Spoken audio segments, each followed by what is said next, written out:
Une chronique chapitre 21. Satan se leva contre Israël, et il excita David à faire le dénombrement d'Israël. Et David dit à Joab et aux chefs du peuple, allez, faites le dénombrement d'Israël, depuis Bir-Shéba jusqu'à Dan, et rapportez-le-moi, afin que je sache à combien il s'élève. Joab répondit, que l'Éternel rende son peuple 100 fois plus nombreux. Ô roi mon Seigneur, ne sont-ils pas tous serviteurs de mon Seigneur? Mais pourquoi mon Seigneur demande-t-il cela? Pourquoi faire ainsi pécher Israël? Le roi persista dans l'ordre qu'il donnait à Joab.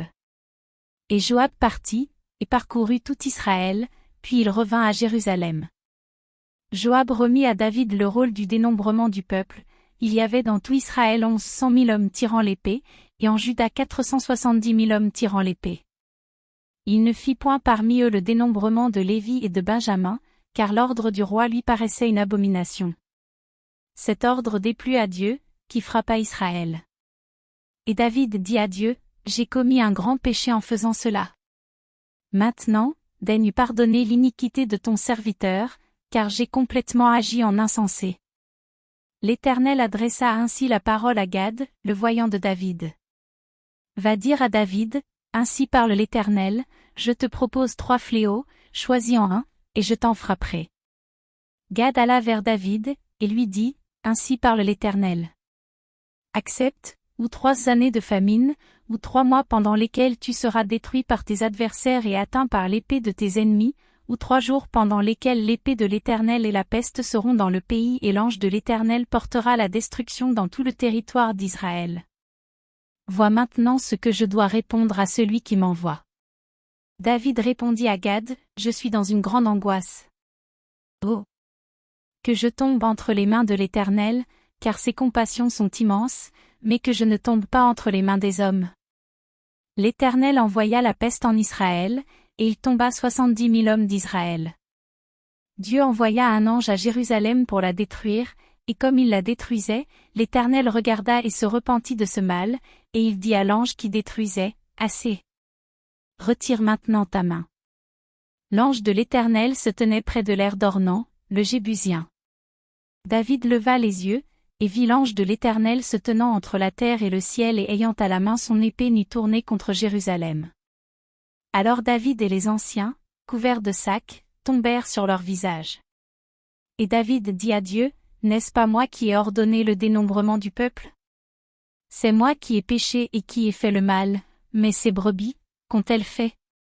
Éternel, mon Dieu, que ta main soit donc sur moi et sur la maison de mon père, et qu'elle ne fasse point une plaie parmi ton peuple.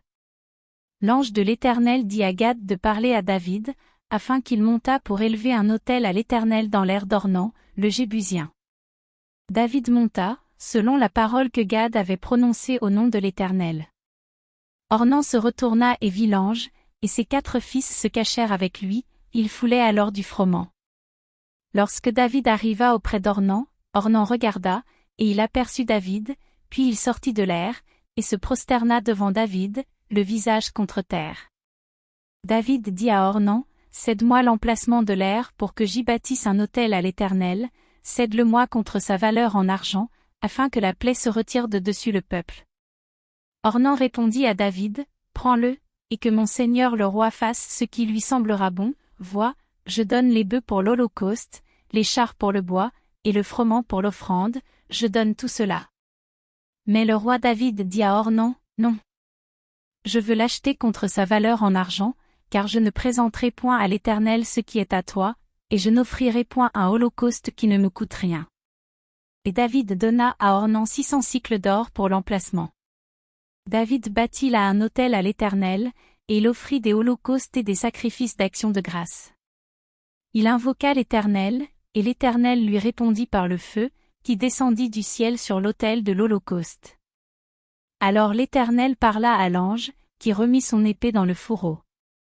À cette époque-là, David, voyant que l'Éternel l'avait exaucé dans l'aire d'Ornan, le Jébusien, y offrait des sacrifices. Mais le tabernacle de l'Éternel, construit par Moïse au désert, et l'autel des holocaustes, étaient alors sur le haut lieu de Gabaon. David ne pouvait pas aller devant cet autel pour chercher Dieu, parce que l'épée de l'ange de l'Éternel lui avait causé de l'épouvante.